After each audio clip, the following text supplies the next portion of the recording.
अस्सलाम वालेकुम। कैसे हैं आप सब लोग। मैं उम्मीद करती हूँ कि आप सब खैरियत से होंगे। वेलकम करती हूँ अपने यूट्यूब चैनल पर। जैसा कि आप जानते हैं कि मैं नारान पहुँच चुकी हूँ और ये है नारान का बाज़ार। सारे व्लॉग्स मैंने आपके साथ शेयर किए हैं कि मैं नारान क्यों आई हूँ और किस टाइम आई हूँ और नारान बाज़ार इतना ख़ाली क्यों है, क्योंकि यहाँ पर अब ऐसा था कि मैं नारान पहुँच चुकी थी और ये नारान की सूरत हाल है ईद से एक दिन पहले की। अगले दिन हमारे पास कल ईद होने वाली है, जिसकी वजह से नारान का बाज़ार जो है वो इस तरह सुनसान पड़ा हुआ है। वरना तो वेकेशंस में और जो सीज़न होता है उसमें नारान की कंडीशन इस तरह नहीं होती। नारान भरा हुआ होता है। दिन के टाइम फिर भी सब सो रहे होते हैं, कोई कहीं गया होता है, कोई बाबू सर टॉप गया होता है, कोई लालाजार गया होता है, कोई झील सैफल मलूक की तरफ रुख कर लेता है। लेकिन रात में तो इधर पाँव रखने की भी जगह नहीं होती, इतना ज़्यादा लोगों का रश होता है और सब अपनी फैमिलीज़ के साथ इंजॉय कर रहे होते हैं। तो आप फिर कब आ रहे हैं नारान? आप भी आएँ, इंजॉय करें। और ये सारा बाज़ार है। बाज़ार नारान बाज़ार छोटा बाज़ार नहीं है। अगर हम माल रोड की बात करें मरी में, तो माल रोड जो है वो सिर्फ छोटा सा एक हिस्सा है सड़क का, जहाँ पर लोग वॉक कर रहे होते हैं, शॉपिंग कर रहे होते हैं, मेन जो माल रोड है। लेकिन नारान बाज़ार तो बहुत बड़ा बाज़ार है। तो ये होटल है जहाँ पर हमने स्टे किया था, बिल्कुल खाली पड़ा हुआ था। आप मेरे व्लॉग्स देख सकते हैं कि यहाँ पर मैं ईद करने के लिए नारान में आई हूँ और मेरी बहुत बड़ी विश थी कि मैं नारान में ईद करूँ। तो खैर मैंने यहाँ पर स्टे किया। ये सारा रूम टूर मैंने कहा मैं आपको करा देती हूँ। तो इसका विदाउट सीज़न, क्योंकि अभी सीज़न इनका स्टार्ट नहीं हुआ था, ईद के बाद स्टार्ट होना था, तो मैं ईद से एक दिन पहले मैंने यहाँ स्टे किया था और मैंने इसका रेंट पे किया है 12,000 रुपीज़। ठीक है, 12,000 रुपीज़ मैंने इसका रेंट पे किया था इस होटल में। और एक नाइट मैंने यहाँ पे स्टे किया था, क्योंकि हमने सोचा कि बच्चे थक जाएंगे, तो हम होटल जो है वो एक नाइट का लेकर, तो हमने आगे जो रहना है हम उसके हिसाब से फिर दोबारा अगर हमें ये सूट किया तो हम रह लेंगे एक दिन से ज़्यादा, अगर नहीं तो हम कोई अच्छा सा होटल, क्योंकि हमें थोड़ा सा डाउट हो रहा था। वो ये डाउट था कि अभी सीज़न तो है नहीं, तो थोड़ा कम होना चाहिए रेट, क्योंकि फिर हमने जब एक नाइट वहाँ स्टे किया था, फिर नेक्स्ट हम मॉर्निंग में हमने ढूंढा था होटल। ये भी बहुत अच्छा होटल था। आप इसके वॉशरूम देख सकते हैं, आप इसके बेड भी सिंगल बेड और बहुत अच्छा था, मतलब बहुत साफ़ सुथरा, विदाउट कालीन। ठीक है, इसका व्यू भी बहुत अच्छा था और बहुत ज़बरदस्त था। बाहर बैठने की जगह भी थी। और ये हमने लिया था 6,000 रुपीज़ में। तो आप फ़र्क देख लेंगे, वो 12,000 में था और ये 6 में था। दोनों ही माल रोड पर ही, मतलब ये जो नारान बाज़ार है, नारान बाज़ार से मतलब पीछे की तरफ नारान बाज़ार में ही था ये होटल, लेकिन उसकी बैक साइड पे था।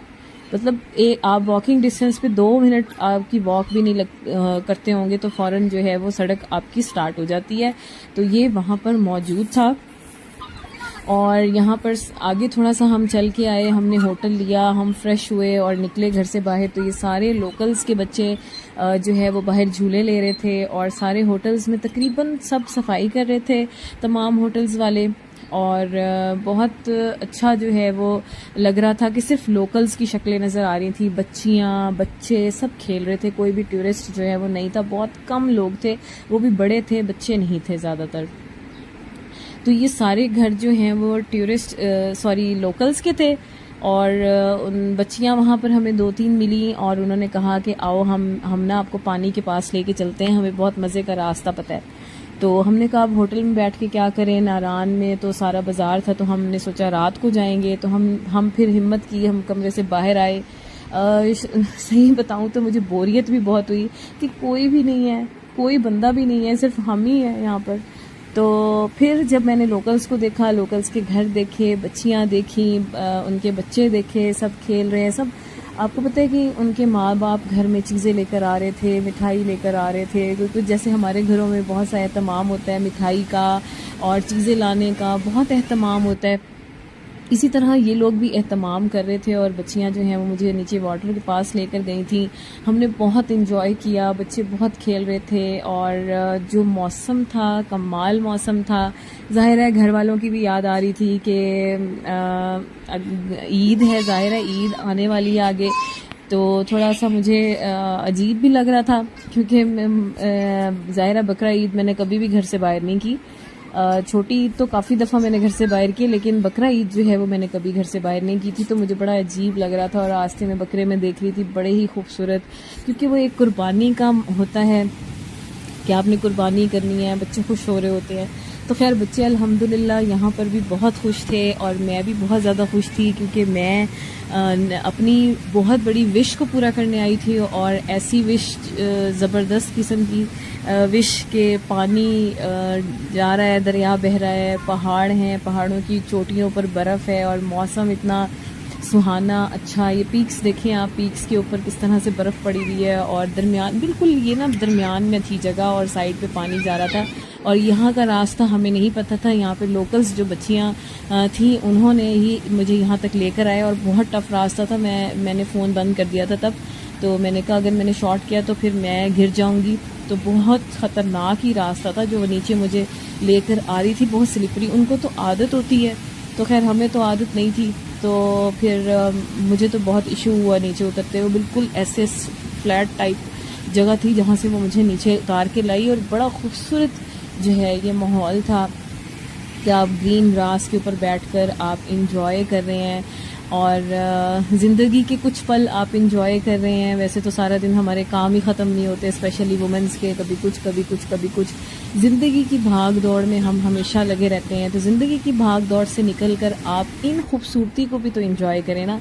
तो यहाँ पर बच्चियों बड़ी खुश होकर मुझे बता रही थी, ये देखिए हमने मेहंदी लगाई हुई है। और अब मुझे लग रहा था कि ईद है, वाकई ईद है। और मुझे भी उन्होंने बहुत इंसिस्ट किया कि आए हम आपको लगाते हैं, मेरी बाजी है वो लगाती है। मैंने कहा नहीं, आप मुझे फ़ोन मेहंदी ला दो, मुझे मेहंदी लगाना ज़्यादा नहीं अच्छा लगता। मैं सिर्फ ईद मुबारक अपने हाथ पे लिखती होती हूँ हमेशा। जब भी ईद आती है मुझे अपने हाथों को आगे से तो लगाना अच्छा लगता है, बैक साइड पे मेहंदी मुझे बिल्कुल पसंद नहीं है। ये मेरा बेटा साहब, बड़ा बेटा है मेरा, बैठा इंजॉय कर रहा था। मैंने कहा चलो तुम्हारा भी शॉट बना लेती हूँ मैं। और यहाँ पर बच्चे लोकल्स खेल रहे थे बच्चे, और यहाँ पीछे सारे इनके घर थे, सब कुकिंग कर रहे थे। मगरिब, यहाँ पे मगरिब का टाइम होने वाला था और सन जिस तरह सनसेट होता है तो उस तरह से होने वाला था। और बहुत ज़्यादा ये देखें सूरज की जो सूरज की जो रोशनी है वो पीक्स के ऊपर इस तरह पड़ी थी और कमाल व्यू था, कमाल व्यू था।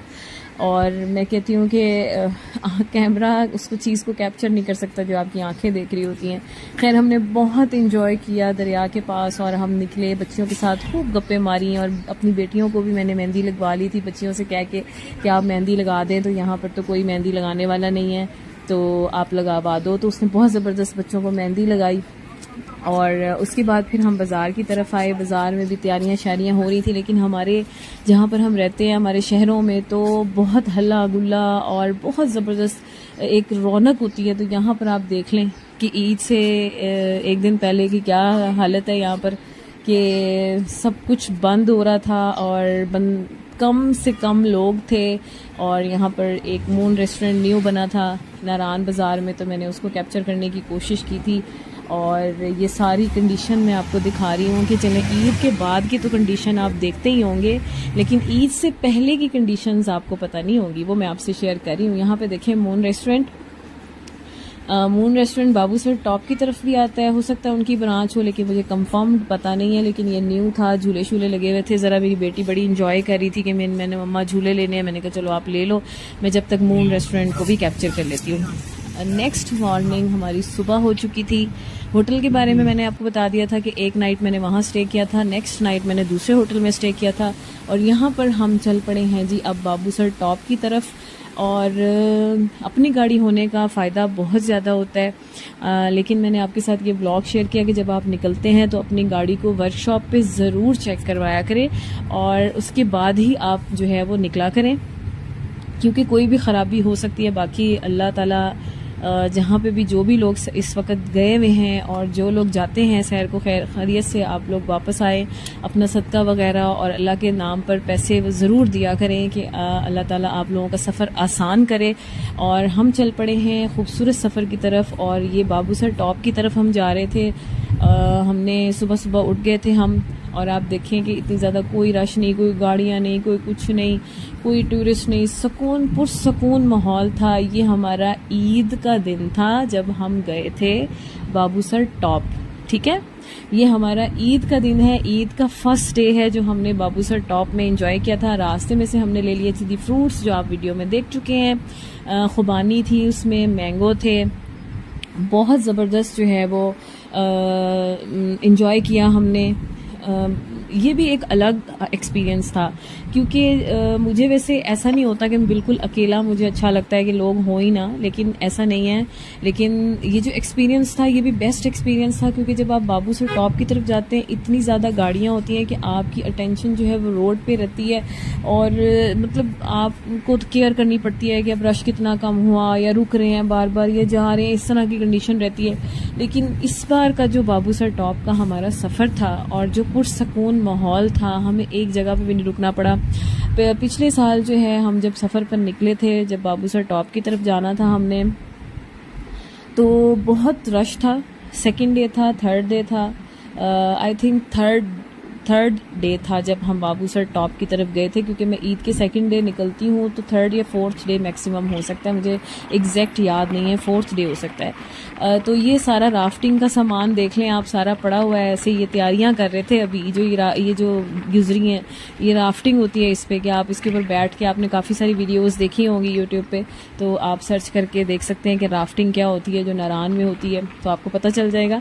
बाकी कुछ भी नहीं था, कोई राफ्टिंग नहीं कर रहा था, कोई कुछ नहीं, पुरसकून माहौल, कि ऐसा लग रहा था जैसे बस हवाएं हैं, हम हैं, और बस और सुकून है, और अल्लाह ताला की शान और कुदरत, और बहुत कुछ अल्फाज ही नहीं, सुभान अल्लाह सुभान अल्लाह लगातार मुंह से निकल रहा होता है। जो व्यूज़ आ रहे होते हैं, और जैसे ही गाड़ी टर्न होती है तो एकदम से व्यू जो है वो चेंज हो जाता है, सारी सीनरी जो है वो चेंज हो जाती है। तो फिर आप कब आ रहे हैं नारान? आपको भी आना चाहिए नारान, आपको भी इंजॉय करना चाहिए। आपका भी हक है कि आप अपनी ज़िंदगी को इंजॉय कर सकें। आप भी अपनी छोटी छोटी ख्वाहिशात रखा करें कि हमने ये काम करना है। जब मैं ये सोचती हूँ कि जब आप कोई चीज़ सोच लेते हैं ना, वो चीज़ हो जाती है। जब आप कुछ सोचते ही नहीं है तो फिर उसने होना कैसे है? क्योंकि ये हर बंदा, ये इतना ईजी नहीं होता अपनी चीज़ को पूरा करना, अपनी ख्वाहिश को पूरा करना। ये ज़ाहिर है ज़िंदगी एक मुश्किल तरीन टास्क है, ठीक है। तो आप अगर सोचेंगे ही नहीं तो आप करेंगे कैसे? तो मैं जब सोचती हूँ तो ये मेरा प्लान जो होता है वो 6-7 मंथ से पहले का होता है, या 1 ईयर का मेरा प्लान रेडी होता है कि मैंने इस मंथ में ये काम करना है, और अब मैंने ये करके ही रहना है। तो मैं तभी ये काम कर पाती हूँ।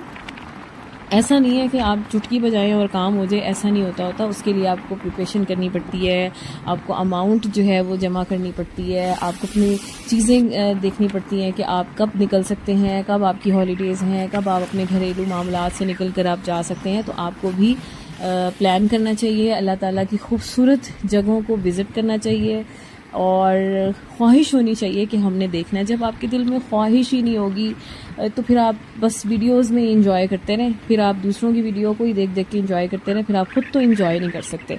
आपको अगर खुद एंजॉय करना है तो आपको अपना दिल भी बड़ा करना है, आपको मोहब्बत भी पैदा करनी है इन चीज़ों के लिए कि हमने देखना है, लाजमी देखना है, क्योंकि ये चीज़ें देखना इम्पॉसिबल नहीं है। हमारे हाथ में अल्लाह ताला ने हमें अक्ल दी है, अल्लाह ताला ने हमें शऊर दिया है, हम मेहनत कर सकते हैं, हम इन खूबसूरत जगहों को विज़िट कर सकते हैं अगर हम खुद चाहें तो, ठीक है। कोई ज़बरदस्ती तो उठा के आपको भेजने से रहा कि आप चले जाए, तो ज़बरदस्ती का एंजॉय करने का मज़ा भी कोई नहीं है।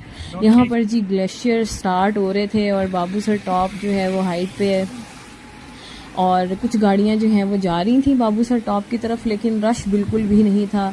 इस तरह की आबशार जो है वो रास्ते में आती हैं, और यहाँ पर ये जो आबशारें गिर रही होती है ना, ये पानी का फ्लो, यहाँ पर लाइंस लगी हुई होती हैं गाड़ियों की। ईद के सेकंड डे में, थर्ड डे में इतना बुरा हाल होता है ना कि बहुत ज़्यादा लाइंस लगी हुई होती हैं, लाइंस। और आप देख लें कि हम किस तरह से आराम से इस जगह को क्रॉस करके तो हम बाबूसर टॉप की तरफ जा रहे हैं। पिछले साल जब हम आए थे तो हम गए थे झील सैफल मलूक, शुगरान भी गई थी मैं, और बस तब मैं ब्लॉगिंग नहीं करती थी तो मैं आपके साथ शेयर नहीं कर पाई, लेकिन लाइफ में अगर कभी दोबारा जाना हुआ तो मैं आपके साथ ज़रूर शेयर करूँगी। और ये देखें व्यू क्या बात है। जब मैं खूबसूरत व्यू देखती हूँ तो मैं कहती हूँ पैसे हलाल हो गए। थोड़े थोड़े पैसे आप जमा करते रहा करें, क्योंकि मेरा ये रूल है कि मैं अपनी लाइफ में बहुत सी चीज़ें हमारी लाइफ में हो रही होती हैं, और लेकिन मैं एक स्पेसिफिक अमाउंट जो है वो मैं साइड पे कर लेती हूँ कि मुझे जाना है, ठीक है। और ये आज से नहीं है मेरा माइंड, ये मैं छोटी सी थी तब से मेरा माइंड है। और मैं अपने पिछले व्लॉग में आपको बता चुकी हूँ कि ये चीज़ मेरे अब्बू की तरफ से मेरे अंदर ट्रांसफ़र हुई है कि मेरे अब्बू को भी घूमने फिरने का बहुत शौक़ होता था। उनसे ही हमने सीखा कि किस तरह से ट्रैवल करना है। उनका एक्सपीरियंस जो है वो हमारी ज़िंदगी में बहुत काम आता है। ये रास्ते में जो है वो बहुत छोटे छोटे गाँव आते हैं, ढेर सारे गांव आते हैं, भट्टा कुंडी आता है और बहुत सारे गांव जो है वो आ रहे होते हैं। मैं खैर आपको सीनरी दिखा रही हूँ कि आप खूबसूरती देखें अल्लाह ताला की बनाई हुई ज़मीन की, कि दुनिया इतनी खूबसूरत है तो जन्नत कितनी खूबसूरत होगी। तो मैं आपको बता रही थी कि आप स्पेसिफिक अमाउंट साइड पे कर लिया करें, प्लान किया करें, ज़िंदगी को जीने का भी प्लान किया करें। छोड़ दें इन लोगों का सोचना, छोड़ दें फलाने ने ये कर दिया, फलाने ने वो कर दिया। मेरी ज़िंदगी में मैं आपको बताऊं कि इम्पॉर्टेंस ही नहीं है ऐसे लोगों की जिनको मैं सोचूं कि उसने मेरे साथ ये कर दिया, फलाने ने मेरे साथ ये कर दिया। मेरे पास तो इतना वक्त ही नहीं है। जब लोग कहते हैं ना कि उसने मेरे साथ ये किया, मैं अब ये मैं कहती हूँ यार तुम लोगों के पास इतना टाइम होता है कि तुम लोगों का सोचो? मेरे पास तो टाइम नहीं है बिल्कुल भी।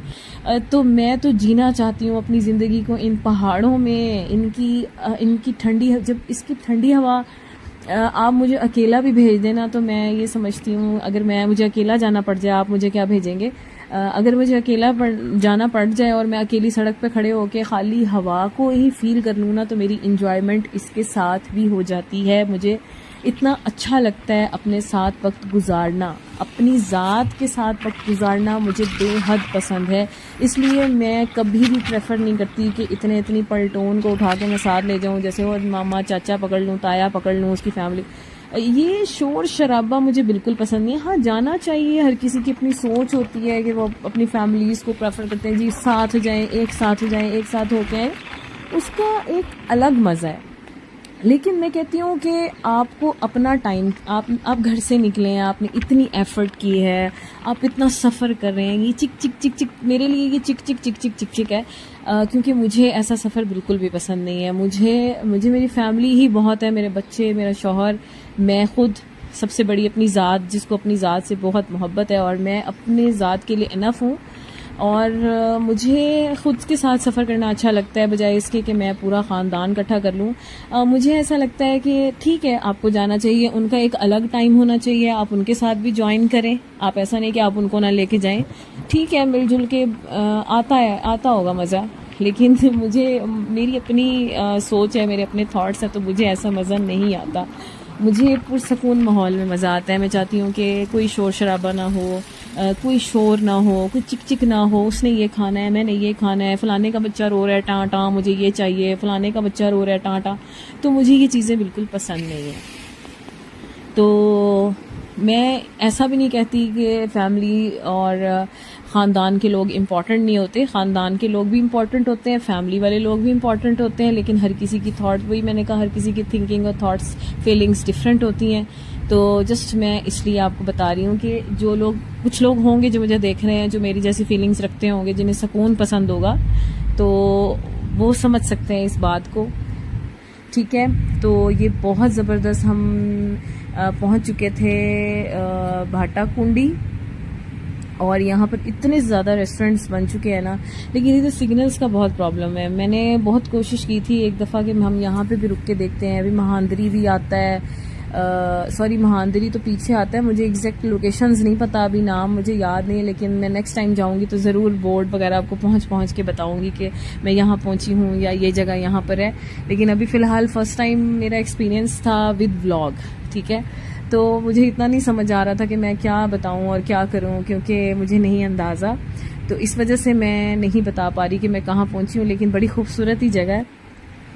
और फिर यहाँ पर जो है वो स्टे करने का प्रॉब्लम ये होता है कि यहाँ पर बिल्कुल भी नेटवर्क की सर्विस नहीं आती। तो मेरे हस्बैंड का काम इस तरह के नेट चाहिए होता है उनको, तो इस वजह से हम रिस्क नहीं ले सकते थे, तो हमने इसलिए नारान में ही स्टे किया। तो यहाँ पर पानी इतना खूबसूरत और इतनी प्यारी प्यारी आबशार आती हैं रास्ते में, इतना खूबसूरत ये रास्ता है। इसकी रोड कंडीशन के बारे में मैं बात करूँ, बाबूसर टॉप की रोड कंडीशन में कंडीशन जो है वो बहुत ज़बरदस्त है। ठीक है, बाबूसर जाने वाली जो रोड है ना वो बहुत ज़बरदस्त कंडीशन है, लेकिन अनफॉर्चुनेटली मैं न्यूज़ में जब सुनती हूँ कि फ़लानी खाई में गिर गई गाड़ी, बस जिसकी मौत कहते हैं लिखी हुई है ना वहीं आनी है उस इंसान को मौत। और बस समझ नहीं आती कि इतनी अच्छी रोड कंडीशन होने के बावजूद लोगों के एक्सीडेंट्स क्यों हो जाते हैं, और शायद उनको प्रॉपर पहाड़ों पर ड्राइव करने नहीं आती, या अमूमन ब्रेक्स फेल हो जाते हैं। बस किस्मत में जिसकी जो लिखा हो, लेकिन आप लोगों को एहतियात करनी चाहिए। बहुत से लोग, हम जा भी रहे होते हैं ना आराम आराम से, तो लोग बहुत जो है रैश ड्राइविंग कर रहे होते हैं पहाड़ों पर, ऐसे अपने आप को कर रहे होते हैं कि पता नहीं क्या हम कोई बहुत बड़े 30 मार्क हैं। लेकिन पहाड़ों पर ड्राइव जो है वो बहुत सुकून और पुरसुकून और अटेंशन के साथ करनी चाहिए, क्योंकि ज़िंदगी तो एक ही है। तो मेरा नहीं ख्याल कि आप लोगों को इस तरह से करना चाहिए, आराम से ही करना चाहिए। और ये जो सड़क है ना, ये जो मैं आपको दिखा रही हूँ, बहुत बड़ा ग्लेशियर, इसकी हाइट बहुत ऊपर तक थी जो मैं आपको दिखा रही हूँ इस टाइम। और मुझे याद है कि जब मैं पिछले साल आई थी इधर, तो मैं 3.5 घंटे इस रोड पर फंसी रही थी कि रोड इतना ज़्यादा ब्लॉक था। अच्छा, ब्लॉक तो था रोड। अब मैं इसके पॉजिटिव भी चीज़ मैं आपको बताती जाऊँ चलूँ कि जब हम वेकेशंस पे हम लोग आए थे, ये पिछले साल जब मैं आई थी, तो इस तरह की हालत थी कि कोई भी इंसान, कोई भी बंदा मौजूद नहीं होता था कि रोड खुलवा दे या रोड की कंडीशन सही करवा दे कि भी गाड़ियाँ निकल जाएं, या जो फंसी हुई हैं बंदे ही उतर के सारा कुछ कर रहे होते थे। लेकिन मैंने पिछले 2 सालों से ये नोट किया है कि आपकी गाड़ी अगर किसी रश में फंसी हुई है तो ज़्यादा देर तक नहीं आप फंसे रहेंगे, क्योंकि ट्रैफिक इतनी ज़्यादा, पुलिस वाली जो पुलिस जो होती है ट्रैफिक पुलिस, ठीक है, ट्रैफिक पुलिस इतनी ज़्यादा इन्होंने कर दी हुई है कि आपको कुछ पॉइंट के बाद आपको नज़र आएगी जब आप वेकेशंस पे आएंगे। ठीक है, तो ट्रैफिक कंट्रोलर्स इतने ज़्यादा ट्रैफिक पुलिस ने अलर्ट खड़े हुए होते हैं कि आपको तंगी नहीं होती। पिछले साल अगर हमारी गाड़ी फंसी भी थी ना, तो कम से कम 10-10, 12 वो तो रश इतना ज़्यादा होता है ना, तो टाइम लग जाता है। ठीक है, तो मतलब 12 गाड़ियाँ उधर से जा रही हैं क्योंकि रोड इतनी सी है, साइड पे पड़े हुए हैं ग्लेशियर्स, तो फिर वहाँ से गाड़ी को निकालना और यहाँ से फिर गाड़ी को उस तरफ निकालना तो टाइम लग जाता है। लेकिन अब मैंने देखा है कि बहुत अच्छी सूरत हाल होती जा रही है, क्योंकि उनको पता है कि हमारे पास जो आते हैं ओवरऑल पाकिस्तान से लोग टॉर्चर एरियाज़ जाते हैं, तो वो बहुत ख्याल रखते हैं, बहुत अच्छे लोग हैं और दिल के भी बहुत अच्छे होते हैं। और कुछ लोग ज़ाहिर है 5 उंगलियां बराबर नहीं होती, लेकिन बहुत अच्छे लोग भी होते हैं और बहुत बुरे लोग भी होते हैं। लेकिन ट्रैफिक जो है वो इन्होंने बहुत ज़्यादा कंट्रोल की है। ऐसा नहीं है कि लोग बहुत कोऑपरेट करते हैं, जब देखते हैं ना कि ट्रैफिक जो है वो ब्लॉक हुई हुई है, फ़ौरन गाड़ी से उतरकर जो है वो ट्रैफिक को खोलने की कोशिश कर रहे होते हैं कि खुले ट्रैफिक। ठीक है, तो आपको इस चीज़ से घबराने की ज़रूरत नहीं है। यहाँ पर ये जो आबशार है ना, ये मेन आबशार है और यहाँ पर बहुत से लोग जो होते हैं ना, इतना रश होता है ना यहाँ पर। जब आप वेकेशंस पे आएँ, सीज़न में तो कोई हाल ही नहीं होता, इधर इतनी गाड़ियाँ खड़ी हुई होती हैं और इतना। लेकिन देखिए, लोगों के साथ भी मज़ा आता है। ठीक है, लोगों के साथ मज़ा आ रहा होता है, लोगों को देखना कि लोग इंजॉय कर रहे हैं। ठीक है, तो बहुत अच्छा लगता है। रास्ते में इतना खूबसूरत ये सफ़र है, मैं बार बार ये कह रही हूँ कि मैं अब जब ये वाटरफॉल आती थी ना, मैं बहुत मिरर से बाहर अपना फेस निकाल के, तो मैं इसको, मेरा दिल चाहता था ये मेरे दिमाग में समा जाए, इसकी आवाज़ मेरे कानों में रह जाए, मेरी आँखों में इसकी खूबसूरती रह जाए। मुझे इतना अच्छा लगता है, बहुत ज़बरदस्त लगता है जब मैं किसी ब्यूटीफुल जगह को देखती हूँ। और यहाँ पर जी हम थोड़ा सा आगे आए और बारिश शुरू हो चुकी थी, खूब बारिश, और डर भी लग रहा था, आप समझ नहीं आ रही थी कि क्या करें। और इतनी तेज़ बारिश हो रही थी कि बहुत ज़्यादा, और बहुत मज़ा आ रहा था, बहुत मज़ा आ रहा था। आप वीडियो में देख रहे होंगे तो आपको भी अच्छा लग रहा होगा। तो मैं बात करी थी ट्रैफिक पुलिस की, तो आप जो लोग मुझे देख रहे हैं और जो लोग ये सोचते हैं कि हम जाएंगे फंस जाएंगे, अजाब खाना है, लोग बहुत बातें करते हैं जी, लो जी ना रश मचिया होया सी ते फलाना, खाम खा अपने आप नू जलील करने वाली गल है ते फलाना। तो मैं उनको ये बता दूं कि एडवेंचर लाइफ में अगर आप सैर करने निकले हैं तो आपके लाइफ में एडवेंचर नहीं है, आप इन चीज़ों को नहीं देख रहे, आप इंजॉय नहीं कर रहे, तो फिर सैर किस चीज़ की है। तो निकला करें घर से। लेम एक्सक्यूज़ेस हैं कि रश है ये वो, तो आगे भी बंदे जहाँ पर आप जा रहे हैं तो वो बंदे भी रश को संभालने वाले मौजूद हैं। अब वो ट्रैफिक को उस तरह से नहीं फंसने देते और बहुत ज़्यादा उनके इंतज़ामात होते हैं और बहुत से ज़्यादा वो कर रहे होते हैं कोऑपरेट। आप नहीं तंग होंगे। मैं ये मैसेज उन लोगों के लिए है जो अपनी फैमिलीज़ को लेम एक्सक्यूज़ेस देते हैं कि इतना ज़्यादा रश होगा तो हम पागल लिए हम रश में चले जाएं। बस हर बंदे की अपनी सोच होती है, तो अपनी सोच को बदलें। और ये देखें कितना खूबसूरत नज़ारा मैं आपको दिखा रही हूँ कि तेज़ तेज़ तेज़ तेज़ बारिश हो रही है। और यहाँ इस पॉइंट पे बस मुझे तो इतना डर लग रहा था ना, क्योंकि कोई शेल्टर नहीं था, कोई होटल नहीं था, कुछ नहीं था साइड पे। और ये देखिए ये कुर्बानी का आ गया कि सब कुर्बानी कर रहे थे। और सॉरी ईद का दिन था, तो ईद से रिलेटेड तो मैंने आपको कुछ बताया ही नहीं। ईद पर हमने रास्ते में बहुत से ऐसे लोग देखे जो कुर्बानी कर रहे थे, तो मुझे अच्छा नहीं लगा कि मैं और जाके उधर कैमरा लेकर जाऊं और उनको शूट करूं। पता नहीं वो क्या सोचेंगे। लेकिन रास्ते में भी आपने क्लिप देखा कि रास्ते में बैठे कुर्बानी कर रहे हैं और मुझे बहुत अच्छा लग रहा था। और वाकई यहाँ पर कुर्बानी का सिलसिला चल रहा था। छोटा गांव भी आ रहा था ना, तो उसमें भी मैक्सिमम 4 से 5 लोग, 5 बकरे या अलग अलग घरों में कुर्बानियाँ हो रही थीं। और ये देखें खूबसूरत, सुभान अल्लाह कितना खूबसूरत मौसम है। और ये पीक देखें आप, इसके ऊपर जो बर्फ़ पड़ी हुई है और जो बारिश हुई। और बस डर तो बहुत लग रहा था, लेकिन बारिश में सफ़र नहीं करना चाहिए, अवॉइड करना चाहिए। लेकिन हम क्योंकि बाबूसर टॉप वाली सड़क पे थे और ये वैली है नारान वैली, साइडों पे पहाड़ इस तरह के नहीं थे ख़तरनाक। अगर साइडों पे पहाड़ होते तो हम गाड़ी एक साइड पे जो है वो ऐसी जगह ढूंढ के लगा देते फ़ौरन कि जब बारिश रुकती तो फिर हम सफ़र करते। एक दफ़ा ऐसा ही हुआ था कि बालाकोट वाली साइड पे जब हम जा रहे थे तो बारिश बहुत तेज़, इतनी एक्सट्रीम लेवल की तेज़ कि हमने गाड़ी जो है वहीं स्टॉप कर दी थी, किसी शेल्टर के नीचे या होटल की पार्किंग में लगा दी थी कि ताकि जब बारिश रुके तो बारिश में सफ़र नहीं करना है आपको, लैंडस्लाइड का बहुत ख़तरा होता है। तो खैर यहाँ पर जो है वो इतने बड़े बड़े पहाड़ नहीं थे, तो इसलिए हम गाड़ी चलाते गए। ये आ गए हैं जी हम लुलुसर लेक पर, लुलुसर लेक पे। और ये लेक जो है ये कभी तो इसका ग्रीन कलर हो जाता है, कभी इसका ब्राउन कलर हो जाता है, कभी इसका कोई कलर ये शेड देती है। कुछ टाइम पहले मैं आई थी तो इसका ग्रीन कलर था, पिछले साल आई थी तो तब भी आधा ब्राउन और आधा ग्रीन कलर था। समझ नहीं आती, अपने कलर चेंज करती रहती है। तो इस बार इसका कलर ये था। तो और सर्दियों में तो मैंने इसके व्लॉग्स देखे हैं तो ये बिल्कुल ही बर्फ़ से ढकी हुई होती है, खूबसूरत जो है वो लग रही होती है लुलुसर लेक। और ये बहुत बड़ी लेक है, बहुत ज़बरदस्त व्यू है, मौसम इतना वीआईपी है। और मेरी अब ये ख्वाहिश है कि जब बर्फ़बारी ज़्यादा ना हो और बर्फ़ का इतना मौसम हो कि बर्फ़ पड़ी हुई हो तो मैं तब भी इसको एंजॉय करना चाहती हूँ। बस ये है कि वही बात है कि वुमेंस के ऊपर बहुत ज़्यादा जिम्मेदारियाँ होती हैं, घर वुमेन हो या हस्बैंड हो, मैन हो, जिम्मेदारियाँ ही ऐसी होती हैं कि इंसान जो है वो बहुत मुश्किल से निकल रहा होता है। लेकिन अल्हम्दुलिल्लाह अल्लाह ताला ने मुझे इतनी हिम्मत दी है कि मैं निकल आती हूँ इन रोलों से, क्योंकि हर घर में हर बंदा ही मसरूफ़ है, कोई भी इस दुनिया में वेला नहीं है।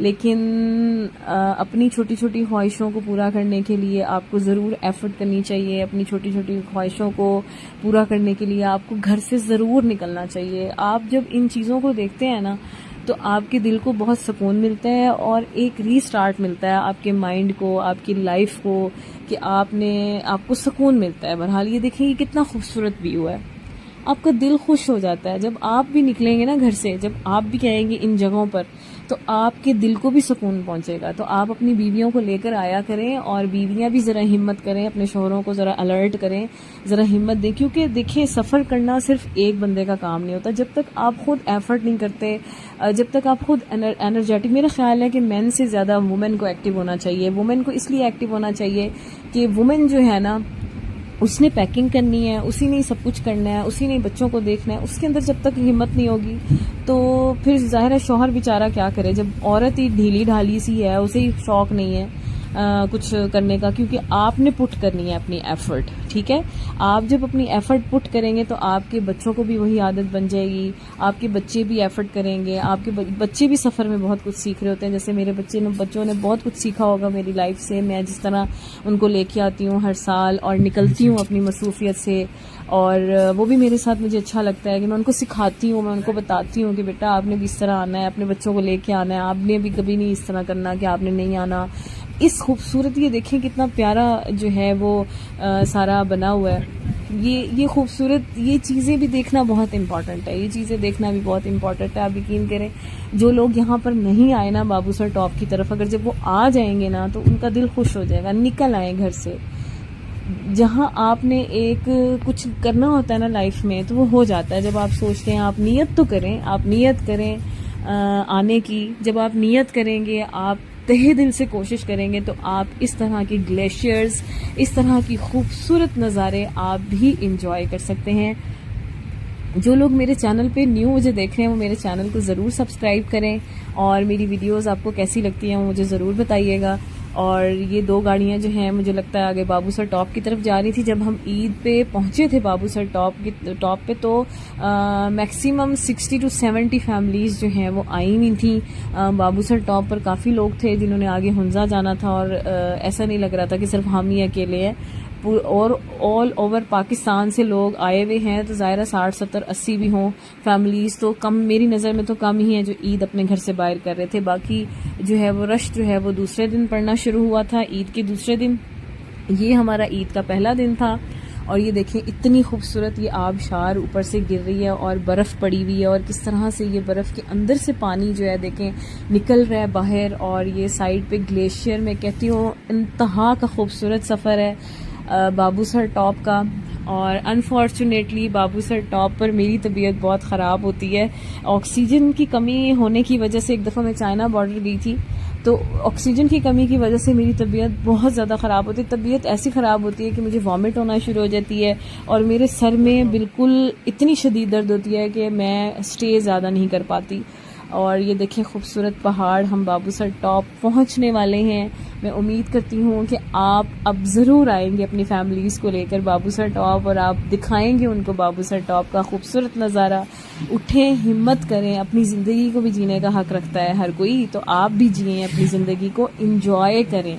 लाएं अपने बच्चों को, अपनी बीवी को यहाँ पर बाबूसर टॉप पर, और इंजॉय करें, दिखाएं उनको अल्लाह ताला की कुदरत। और अब मैं बयान नहीं कर सकती कि जब मैं बाबूसर टॉप पहुंची तो इतना हसीन नज़ारा, इतना खूबसूरत, सुभान अल्लाह निकलता है। और मैं कहती हूँ कि अल्लाह का लाख लाख शुक्र है। देखें, एफ़र्ट हुई तो अल्लाह ताला ने खूबसूरती दिखाई। अगर आप एफ़र्ट ही नहीं करेंगे तो आप दुनिया की खूबसूरत जगह को कैसे विज़िट कर सकते हैं। तो बहुत खूबसूरत। और ये हम बाबूसर टॉप पर जब पहुँचे तो यहाँ पर बर्फ़ के ढेर लगे हुए थे। यहाँ पर ऑक्सीजन की कमी है, ठीक है। हवा बहुत, यहाँ पर इतनी ज़्यादा एक्सट्रीम लेवल की हवा चल रही होती है ना। अभी तो ये धूप है ना, लेकिन जैसे जैसे शाम होगी ना, तो ये हवा जो है ना, ये जब सर को लगती है ना, बहुत दर्द होती है। ज़रूरी नहीं है कि सबके साथ ऐसा हो, सब तो बगैर जैकेट्स के भी इंजॉय कर रहे होते हैं। गर्मी से तपे हुए बेचारे सब आए हुए थे, हम भी गर्मी से ही आए हुए थे, तो सब इंजॉय कर रहे थे। खैर, हर कोई तो एक जैसा नहीं होता ना, तो सारी बात इस चीज़ की है। तो मेरी तबीयत यहाँ पर बड़ी ख़राब हुई थी। हमने पकौड़े, दरअसल मैंने पकौड़े भी खा लिए थे, और वो फ्रूट्स जो मैंने आपको दिखाया था वो भी मैंने वापसी पे खाया था। तो मैं वापसी का सफ़र भी आपको दिखाऊंगी बाबूसर टॉप टू नारान जब हम जाएंगे इंशाल्लाह, और रास्ते में मैं आपको बताऊंगी कि हमने कहाँ स्टे किया। तो अगर आपको मेरा ये व्लॉग अच्छा लगा हो तो मेरे चैनल को ज़रूर सब्सक्राइब करके जाइएगा। फैमिली के साथ ज़रूर प्लान करें इस वीडियो को देखने के बाद। बहुत मज़ा आता है बाबूसर टॉप पर नारान में, बहुत खूबसूरत जगह है। आप भी आएँ, आप भी विज़िट करें और ये पकोड़े इंजॉय करें। इन्होंने पहले से ही पकोड़े जो है वो रखे हुए होते हैं, और ये इस तरह से बस गर्म करके देते हैं, और इसके ऊपर चाट मसाला वगैरह डाल के देते हैं। हाँ, ये मैं आपको मैसेज ज़रूर देना चाहूँगी कि अगर आपने खाना खाया है या पकोड़े खाए हैं, कोई भी चीज़ अगर आपने खाई है, तो आप मैक्सिमम 40 मिनट्स या 20-40 मिनट्स के बाद आप जो है वो नीचे उतरना शुरू हो बाबूसर टॉप से, क्योंकि स्टमक जो है वो बहुत डिस्टर्ब हुआ था कि मैंने पकौड़े भी रास्ते में खा रही थी और गाड़ी भी नीचे की तरफ उतर रही थी, नारान की तरफ हम जाने लगे थे। तो बहुत तबीयत हालत ख़राब हुई थी, इतनी हुई थी कि वॉमिटिंग इतनी हुई थी कि मैं वॉमिट करते करते पहुंची थी। तो आप ये गलती मत कीजिएगा। अगर आप खा रहे हैं बाबूसर टॉप पर तो आप ज़रा वॉक कर लें, 40-45 मिनट कम से कम आप वॉक चल के बाबूसर टॉप एंजॉय करें। उसके बाद आप गाड़ी में बैठ के गाड़ी नीचे उतारें ताकि स्टमक जो है वो डिस्टर्ब ना हो, जो कि मेरा हुआ था। बहुत ज़्यादा मेरी तबीयत ख़राब हो गई थी क्योंकि टर्न्स आती हैं नीचे आते हुए, ज़ाहिर है गाड़ी नीचे उतरी होती है, तो स्टमक बहुत ज़्यादा डिस्टर्ब हो गया था। तो आगे ये जिप लाइंस बनी हुई हैं यहाँ पर, बच्चों के इतने ज़्यादा अब इन्होंने सिस्टम्स कर दिए थे, पहले तो कुछ भी नहीं होता था, तो अब तो जिप लाइन की भरमार लगी हुई थी। इतनी जिप लाइंस थी कि बस बहुत ज़्यादा। अब हमने बाबूसर टॉप को टाटा बाय बाय कह दिया। मैं अपनी वीडियो को भी यहाँ पर एंड कर रही हूँ। मिलती हूँ एक अच्छे व्लॉग के साथ। आपने मेरी वीडियो को ज़रूर लाइक करना है, कमेंट बॉक्स में ज़रूर बताना है कि आपको बाबूसर टॉप का व्यू कैसा लगा और आप कब आ रहे हैं अपनी फैमिली के साथ नारान, तो मुझसे ज़रूर शेयर कीजिएगा। अपना बहुत ज़्यादा ख्याल रखिएगा। मिलती हूँ एक नेक्स्ट वीडियो में, तब तक के लिए अल्लाह हाफिज़। Thank you so much for watching.